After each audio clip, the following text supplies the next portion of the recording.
Les scientifiques nous disent que si nous voulons rester sous 2 degrés de réchauffement, nous pouvons émettre 500 gigatonnes de CO2 d'ici à 2050. L'industrie, notamment Exxon, Chevron, Shell, Total, a en réserve 5 fois plus que ce chiffre, c'est-à-dire environ 2500 gigatonnes de CO2. Et ça, ils prévoient de l'exploiter. Si c'est le cas, peu importe ce que décident les gouvernements, ces boîtes vont casser la planète. C'est justement leur business plan. Voilà donc ce que dit la science. Pour maintenir le réchauffement sous les 2 degrés d'ici à 2100, il faut laisser 80% des réserves de gaz, de pétrole et de charbon dans le sous-sol. Mais pour Bill McKibben, ne pas exploiter ces réserves, c'est aller contre le business des géants des énergies fossiles.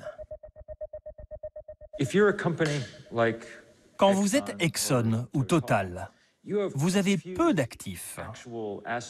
Vous avez des bureaux, des ordinateurs, des chaises, bref, très peu de choses. Votre vraie valeur financière, ce sont les réserves que vous possédez. C'est pour ça qu'ils ne veulent rien changer à ce qu'ils font. Changer, ça voudrait dire abandonner ses richesses. Ces entreprises pourraient dire « Mais pourquoi voulez-vous que j'arrête d'exploiter mes réserves ?»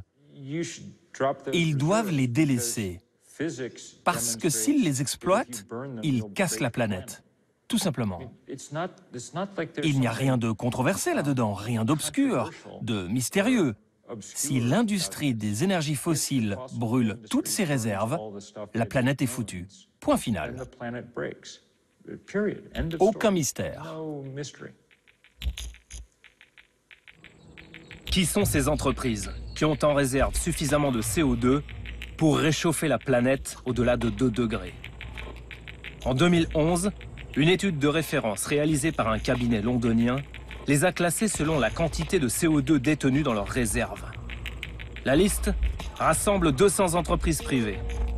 Les premières places sont occupées par des géants du pétrole, des Russes, des Américains, mais aussi des Européens, dont le français Total, 7e sur 200. Le géant français a dans ses réserves de pétrole l'équivalent de 16,9 gigatonnes de CO2.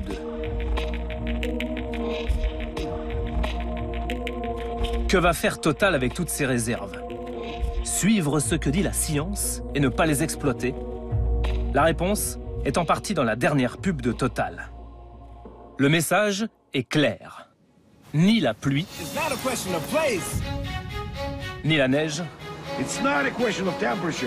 ni la COP 21 ne vont empêcher Total d'aller chercher plus de pétrole. Voilà, bien résumé. La question ne se pose pas. Total, committed to better energy. En fait, depuis une dizaine d'années, Total s'est lancé dans une sorte de concours Lépine pour remplir nos réservoirs. Partout dans le monde, la plus riche entreprise de France a de nouveaux projets extrêmement coûteux dans des endroits de plus en plus inaccessibles. En Russie, elle va percer le sol gelé de l'Arctique